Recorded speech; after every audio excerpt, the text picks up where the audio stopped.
सभी का एक बार फिर मेरे इस चैनल में बहुत बहुत स्वागत है।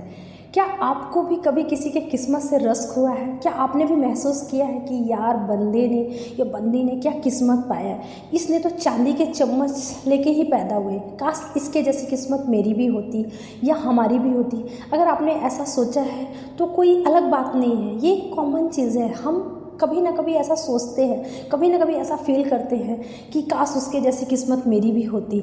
लेकिन ये एक हमारे नॉलेज की कमी के कारण होता है, क्योंकि कोई भी किस्मत ऐसे नहीं बनता। उस किस्मत को या उस सफलता के पीछे हर किसी की अपनी एक कहानी होती है और उस कहानी में उतार चढ़ाव होता है। सभी के लाइफ में उतार चढ़ाव आता है, प्रॉब्लम आता है, चुनौतियाँ आती है, पर वो उस चुनौती का सामना कैसे करता है इस पे डिपेंड करता है उसकी सफलता।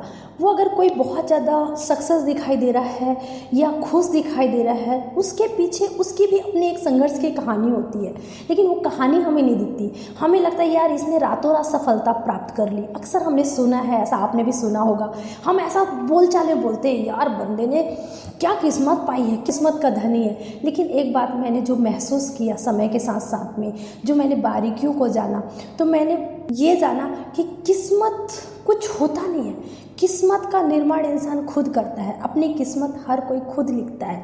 उसके पीछे भी उसके संघर्ष की कहानी होती है, उसको भी कई चुनौतियों का सामना करना पड़ता है।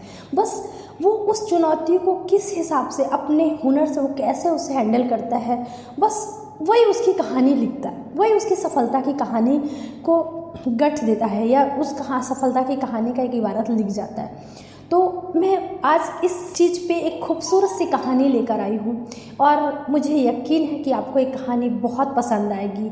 और अगर आपको एक कहानी पसंद आए तो आप एक लाइक ज़रूर करिएगा, क्योंकि आपका एक लाइक मेरी जो प्रोत्साहन है या जो मेरे उत्साह को बढ़ाता है। तो ये कहानी है एक गरीब किसान की। उसने कर्ज लिया हुआ था और वो कर्ज जमींदार से लेता था। वो कर्ज़ों के नीचे दबे जा रहा था। वो अपने खेत के लिए, अपने व्यापार के लिए हमेशा कर्ज लेता था और जमींदार उसको कर्ज देता भी जाता था, ब्याज पे वो कर्ज देता था, हमेशा कर्ज देते रहता था। क्योंकि जमींदार जो था उसको उसके अंदर भी एक लालच था, एक अंदर में उसके बुरी भावना थी, क्योंकि जो किसान था उसकी एक खूबसूरत सी बेटी थी। तो जमींदार उसको दबाव बनाने लगा कि तुम मुझे कर्ज वापस दो, क्योंकि उसे पता था कि ज़मींदार ब्याज समेत इतना कर्जा वापस नहीं कर पाएगा। इसलिए वो प्रेशर बनाने लगा कि जो मैंने तुम्हें कर्ज दिया है अब तुम मुझे वापस कर दो। तो क्योंकि उसकी नज़र उसकी बेटी पे थी, किसान की बेटी पे थी, तो उसने एक सरपंच को बुलाया और एक समाज में जो होता है एक मुखिया को बुलाया और उसको बोला या तो ये मेरा कर्जा दे और या तो अपनी बेटी की शादी मेरे साथ करवा दे। तो क्योंकि जो जमींदार था वो अधेड़ था, वो अधिक उम्र का था और चालाक भी था। उसकी बेटी बहुत ही खूबसूरत थी और नाजुक थी और कम उम्र की थी। तो किसान को बहुत चिंता हुई और वो थोड़ा दुखी हो गया। लेकिन जो उसकी बेटी थी काफ़ी समझदार थी, उससे लगा कुछ ना कुछ रास्ता तो निकल आएगा, क्योंकि वो हर परिस्थिति में कुछ अपॉर्चुनिटी ढूंढती थी, कुछ संभावनाएं ढूंढती थी। और अक्सर जो सकारात्मक लोग होते हैं, जो सक्सेस लोग होते हैं, वो बुरी से बुरी परिस्थिति में भी कुछ ना कुछ ढूंढते हैं कि हाँ कुछ ना कुछ रास्ता तो ज़रूर निकलेगा, कुछ ना कुछ संभावनाएं तो ज़रूर होगी। तो उसकी किसान की बेटी भी इसी तरह थी, उसको भी कुछ ना कुछ उम्मीद था कि कुछ ना कुछ निकालेगी। तो एक चीज़ तय हुई, बोली एक किस्मत पे ही हम छोड़ देते हैं, ये फैसला हम किस्मत पे छोड़ देते हैं। जब पंचायत बैठी तो जमींदार ने ये प्रपोज़ल रखा मुखिया के सामने कि अगर ये मेरा कर्जा नहीं लौटा पाएगा तो इसको अपनी बेटी की शादी मेरे साथ करनी पड़ेगी और इसका पूरा कर्जा माफ़ हो जाएगा। तो हालांकि ज़मींदार के पास कोई और भी रास्ते थे, लेकिन उसने यही रास्ता को चुना। उसे समय दे सकता था लेकिन उसने समय नहीं दिया और किसान के पास कोई रास्ता नहीं था। वो दुखी मन से जो भी पंचों का फैसला था उसे स्वीकार करना पड़ा। तो उनमें से कुछ पंच थे, बोले इस चीज़ का फैसला हम किस्मत पे छोड़ देते हैं। एक थैले पे कुछ ब्लैक पत्थर और कुछ वाइट पत्थर को भरा गया, दोनों मतलब एक थैला लिया गया, एक पात्र लिया गया, उस पोटली में बोला गया एक ब्लैक पत्थर डाला जाए और एक वाइट पत्थर डाला जाए और इस चीज़ का फैसला हम किस्मत पे छोड़ देते हैं। अगर लड़की ने वाइट पत्थर उठाया तो इस किसान की लड़की को जमींदार से शादी नहीं करना पड़ेगा और इसका पूरा कर्जा भी माफ़ हो जाएगा। और अगर ये ब्लैक पत्थर उठाती है तो इसको इस जमींदार से शादी करना पड़ेगा और इसके बाप का पूरा कर्जा माफ़ हो जाएगा।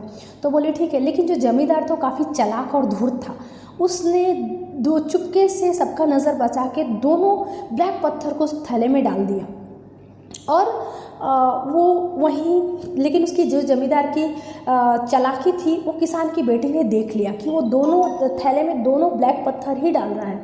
उसने परिस्थिति को देखते हुए चुपचाप रहा और दिमाग से सोचने लगी कि कैसे इस परिस्थिति से मुझे कैसे निकलना है। उसने क्या किया, जब थैले से बोला गया कि आप एक पत्थर चुनो, तो वो थैले से जब पत्थर निकालने लगी तो उसने ऐसे नाटक किया कि हड़बड़ी में उसके हाथ से वो पत्थर गिर गया। तो सब लोग बोले अरे ये पत्थर गिर गया, पत्थर गिर गया, नीचे गिर गया।